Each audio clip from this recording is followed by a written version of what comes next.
بسم اللہ الرحمن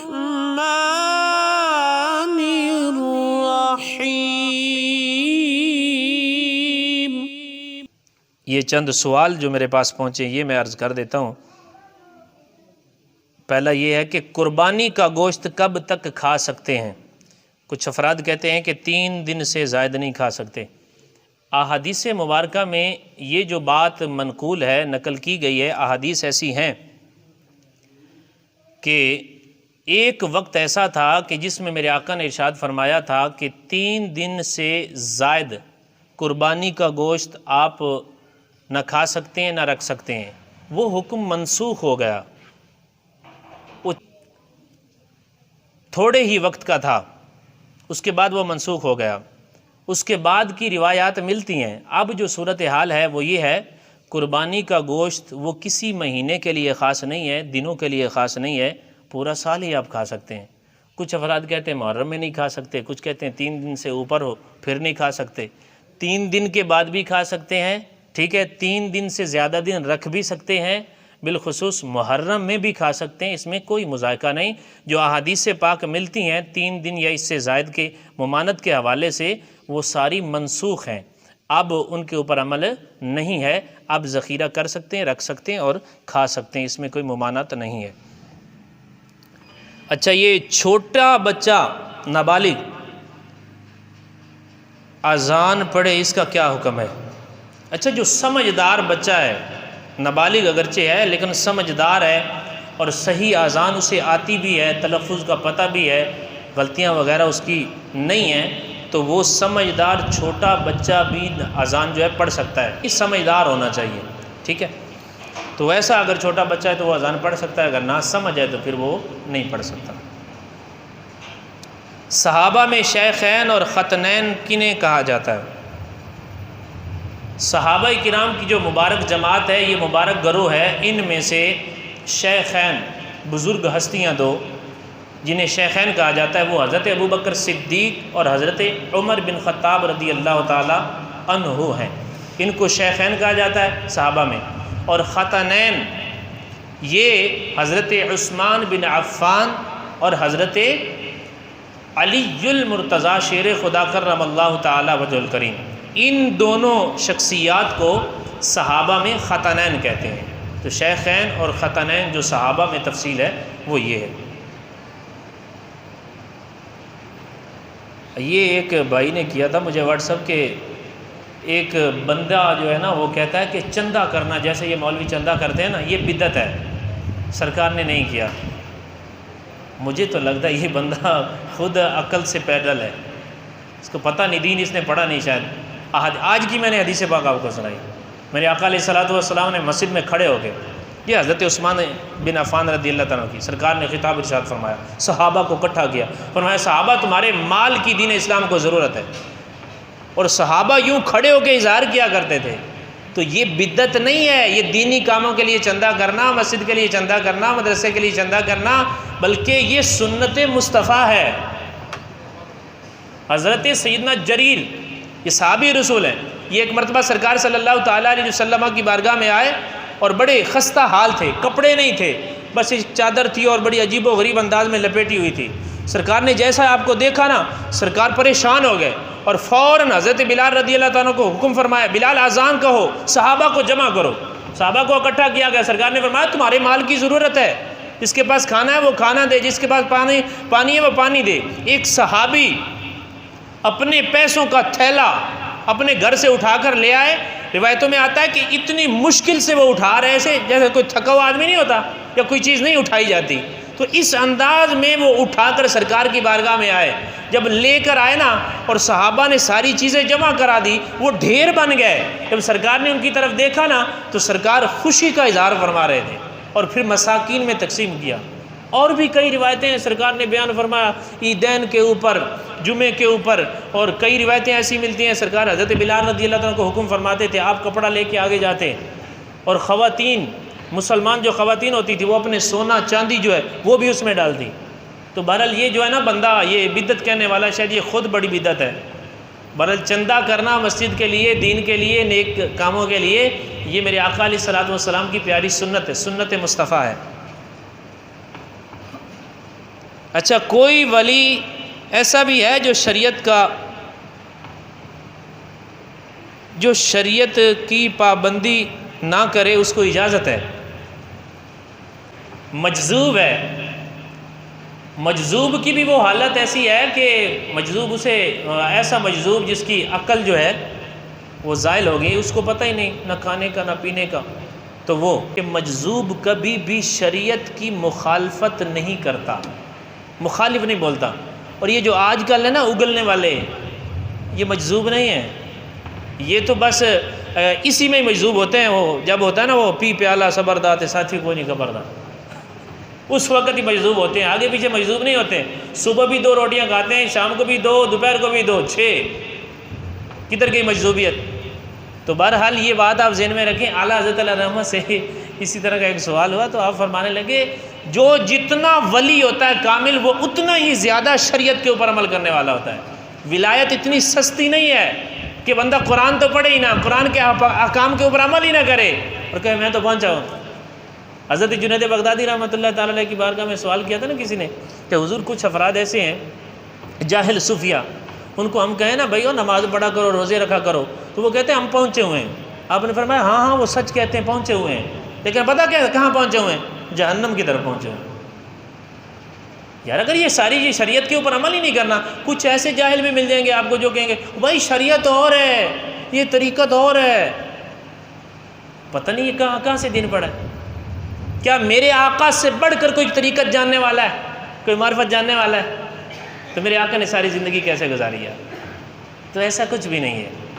تو کوئی بھی ولی جو ہے ایسا نہیں ہے کہ شریعت کے احکام جو ہیں وہ اس کے اوپر لاگو نہیں ہوتے، ہر کے اوپر لازم ہے۔ جو اللہ کا بندہ ہے، اللہ کی بندگی کرنا یہ اس کے اوپر لازم ہے اور حق ہے اللہ کا۔ ہاں چند صورتیں ایسی ہیں وہ مجذوب ایسی کنڈیشن کا ہو، عقل زائل ہو گئی ہو اور ساری چیزیں جو ہے نا، تو پھر وہ کچھ صورتیں ہیں جن میں وہ اجازت ملتی ہے اور شریعت کے پھر احکام اس کے اوپر نافذ بھی نہیں ہوتے۔ لیکن عموماً جو میں آپ کو صورتحال بیان کر رہا ہوں نا اپنے علاقے کے حساب سے، میں نے تو تقریباً ابھی تک شاید کوئی 1-2 بندے دیکھے ہیں، وہ بھی یہاں ہمارے اپنے علاقے میں نہیں ہیں، شہر میں دیکھے ہیں، کافی عرصہ کا میں انہیں دیکھ رہا ہوں جو اس طرح کی کیٹیگری میں آتے ہیں تقریباً۔ اور یہ آخری سوال تھا کہ امہات المؤمنین کن کو کہا جاتا ہے؟ امہات المؤمنین یعنی مومنین کی مائیں۔ تو میرے آقا علیہ الصلوۃ والسلام کی جو ازواج مطہرات ہیں، پیاری بیویاں، ان کو امہات المؤمنین کہا جاتا ہے۔ ان میں سے ہر کو جدا گانا ام المؤمنین کہا جاتا ہے۔ جیسے حضرت سیدتنا عائشہ صدیقہ طیبہ، حضرت سیدتنا ام المؤمنین عائشہ صدیقہ طیبہ رضی اللہ تعالیٰ عنہا، یعنی حضرت اماں عائشہ مومنوں کی ماں۔ تو یہ قرآن پاک میں اللہ نے خود بیان فرمایا ہے۔ تو ام المؤمنین جو لقب ہے امہات المؤمنین یا ام المؤمنین، یہ پیارے آقا علیہ الصلوۃ والسلام کی مبارک ازواج کا لقب ہے۔ اللہ تبارک۔ کیا عورت جانور کو ذبح کر سکتی ہے؟ یہ اسی سے ملا ہوا ایک سوال آیا میرے پاس، کیا عورت مرغی کو ذبح کر سکتی ہے؟ دیکھیں یہ مسئلہ تو میں بیان کر چکا تھا عورت کے ذبیحے کے حوالے سے۔ واضح فقہاء نے لکھا ہے امرأۃ مسلمۃ فی الذبح کالرجل، مسلمان ہونا شرط ہے اور ضروری ہے، ٹھیک ہے، مرد ہونا یہ ضروری نہیں ہے۔ تو مسلمان جو خاتون ہے نا، اس کا ذبح کیا ہوا جانور مرغی ہے، کٹا ہے، وچھا ہے، گاں ہے، جو بھی ہے حلال جانور وہ حلال ہے۔ اگر وہ شریعت کے طریقے کے مطابق کرتی ہے، سارا پراپر وہ جانتی ہے، تکبیر ساری سلسلہ اور رگیں کاٹنا، یہ ساری چیزیں ان کو معلومات ہیں تو وہ کر سکتی ہے، اس کا ذبیحہ بھی حلال ہے۔ اب میں نے اس مسئلے میں ایک بات یہ عرض کی تھی کہ میں نے کہا تھا کہ لازم بھی نہیں ہے، اسی طرح کے الفاظ تھے جو مجھے یاد آ رہا ہے کہ لازم بھی نہیں ہے کہ مرد بھی گھر کے موجود ہوں اور عورت کیا ہے وہ قربانی کرے۔ اچھا، اس سے میری مراد یہ نہیں تھی کہ عورت نہیں کر سکتی، یعنی مرد ہو تو عورت نہیں کر سکتی، نہیں، پھر بھی عورت کے لیے جائز ہے۔ لیکن ایک بات آپ ذہن میں رکھیں، سیانے بندے نے، سمجھدار بندے نے، ہن آپ کتنے قربانیاں ذبح کر دیں، اور سامنے چوراہے تے ہو سی، چوکے چو سی، تو کیا یہاں خاتون ذبح کرنے کے لیے آئے گی؟ اب یہ سوال کرنے والے نے جو مجھے واٹس ایپ بھیجا، مجھے عجیب و غریب، میں سوچ رہا تھا یار یہ بندہ کیا ہے، کیا کر کے آ رہا ہے؟ بھائی جائز ہے، لیکن یہ چیزیں ذہن میں رکھو، جانور عورت اکیلی گرا لے گی؟ وہ وڈا وچھا ہوئے گرا لے گی؟ وہ یار جائز ہے، ہم ناجائز نہیں کہہ رہے، لیکن اللہ کے بندو ہمارے پتہ کیا ہوتا ہے، جانور ذبح ہوتا ہے، ایک جانور ذبح ہوتا ہے، 7 گرانے والے ہوتے ہیں اور 30 تماشا دیکھنے والے ہوتے ہیں۔ اگر ہے معاملہ ایسا کہ جانور گرایا ہوا ہے اور نام محرم بھی اس میں داخل ہے، بے پردگی ہو رہی ہے، تو پھر قطعاً اجازت نہیں ہے، عورت وہاں ذبح نہیں کرے گی۔ ہاں کوئی ایسا مسئلہ ہے ماشاءاللہ عورت کا خاوند یا بھائی یا باپ ہے ماشاءاللہ ایسا طاقتور ہے، وہ اکیلا ہی گھر کے اندر جناب میری جانور کو گرا دیتا ہے، ذبح کرے، کوئی مسئلہ نہیں، شریعت نے اجازت دی ہے۔ لیکن یہ جو بات میں نے کی تھی نا، وہ مسئلہ اس طرح کا مجھ سے پوچھا گیا تھا، اس لیے میں نے عرض کیا تھا۔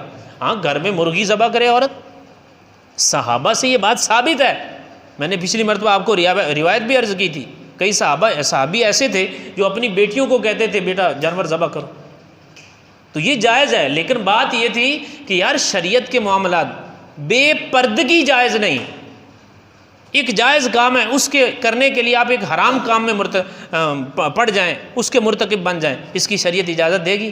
قطعاً نہیں اجازت دے گی۔ تو بہرحال جائز ہے، لیکن اس کا مقصد یہ نہیں ہے جو وہ سمجھنے والوں نے سمجھا۔ بہرحال مقصد یہ ہے جیسے عام ہم کرتے ہیں نا، یوں یہ باہر گلیوں میں ہوتا ہے، چوراہوں میں ہوتا ہے، چوک میں ہوتی ہے قربانی، تو اس طرح کی صورتحال جائز نہیں ہے۔ ہاں عورت نے اگر قربانی کرنی ہے، اس کے اپنے محارم ہوں، بیٹے ہوں، گھر والا ہے یا باپ ہے، وہ سارے مل کے جانور گرا دیں، اگر وہ ذبح کرتی جائز ہے، اور اس میں بھی اپنے پردے کا خیال رکھے سارے معاملات کا۔ یہ مسئلہ تو اتنا بڑا نہیں تھا، لیکن یہ پوچھنے والے نے بہت بڑا کر دیا۔ اچھا تفصیل ہوگی اس کی بیان ساری۔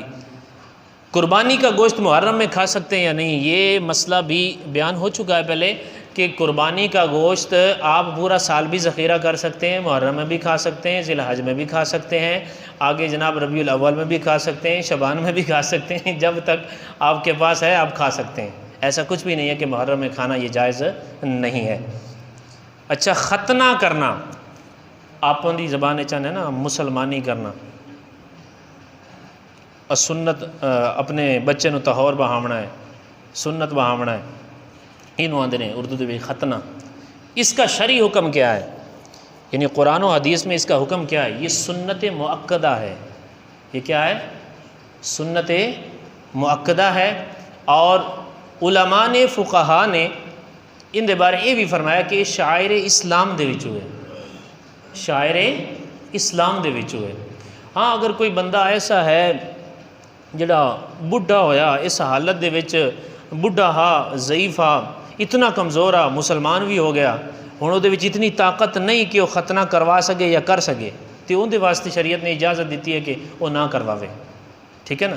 لیکن اگر کوئی ایسا بندہ ہے، ساڈے ہاں تو صورتحال اس طرح دی ہے نا کہ ماشاءاللہ بچپن دے وچ ہی کر دیندے نے، تو علماء نے لکھیا کہ جتنا بچپن دے وچ جلدی ہو جاوے نا، ایک تا تکلیف کم، اور پھر بچہ اگر بالغ ہو جاوے یا سارے اگے پھر پردے دے معاملات اور عجیب و غریب صورتحال، کوشش کرو 7 اور 12 دے درمیانی، کئی ماشاءاللہ اس تو پہلے ہی یہ سنت ادا کر دیندے نے، انہوں مسلمانی بھی آکھا جاتا ہے۔ تو بہرحال ختنہ جڑا ہے یہ شرعی حکم کیا ہے؟ یہ سنت مؤکدہ ہے اور شاعر اسلام دے وچوں ہے۔ اچھا نماز کے بعد معانقہ کرنا، مصافحہ کرنا، اس کا شرعی حکم کیا ہے؟ معانقہ یعنی نماز تو بعد گلے ملنا یا ہاتھ ملا کے سلام لینا، ان کا کیا حکم ہے؟ بالکل جائز ہے، اظہار مسرت کے لیے یہ مسلمان آپس میں کرتے ہیں، ماشاءاللہ محبت بڑھتی ہے، اس میں کوئی شرم کا بات نہیں ہے۔ یہ جو منع کیا جاتا ہے نا، وہ یہ منع کیا جاتا ہے جیسے ابھی ہم درس و بیان کر رہے ہیں، قرآن و حدیث کا بیان ہو رہا ہے، ایک بندہ وہاں مسجد میں آئے سامنے دروازے کے اندر اونچا بول دیتے ہیں السلام علیکم ورحمۃ اللہ وبرکاتہ، یہ درست نہیں ہے، جائز نہیں ہے۔ بیان نہیں بھی ہو رہا تو تب بھی آپ اتنی اونچی سلام نہ کریں. کیوں؟ کوئی تلاوت کر رہا ہوتا ہے، کوئی نماز پڑھ رہا ہوتا ہے، کوئی سجدے میں ہے، کوئی اذکار پڑھ رہا ہے، کوئی تسبیحات پڑھ رہا ہے. ہاں کوئی ایک بندہ وہاں کھڑا ہے جو آپ کی طرف ماشاءاللہ وہ بھی کوشش کر رہا ہے، آپ بھی کریں، سلام و مصافحہ ہو رہا ہے، اس میں کوئی مذائقہ نہیں. لیکن یہ جو بلند آواز سے نا پوری مسجد میں آپ کی آواز گونجتی ہے اور آپ یہ سلام کرتے ہیں، یہ جائز نہیں ہے. ہاں نماز آپ نے پڑھ لی، نماز کے بعد پڑھنے کے بعد امام صاحب سے نمازیوں سے ملنا، یہ مصافحہ کرنا، ہاتھ ملا کے ملنا یا معانقہ گلے ملنا، یہ بالکل جائز ہے، اس میں کوئی ممانعت نہیں ہے. اور یہ آخری سوال ہے کہ اللہ کو عاشق کہنا کیسا ہے؟ اللہ کو، اللہ کے لیے لفظ عاشق بولنا، علماء نے، فقہاء نے، بالخصوص اعلیٰ حضرت علیہ الرحمہ نے فتاوی رضویہ شریف دے وچ بالکل منع کیتا ہے کہ لفظ عاشق اللہ واسطے نہیں بولنا چاہیے، یہ اجازت نہیں ہے. اللہ واسطے لفظ عاشق نہیں بولنا. اللہ تبارک و تعالیٰ سانو صحیح معنی دے وچ عمل کرن دی توفیق عطا فرمائے. آمین بجائے نبی صلی اللہ علیہ وسلم.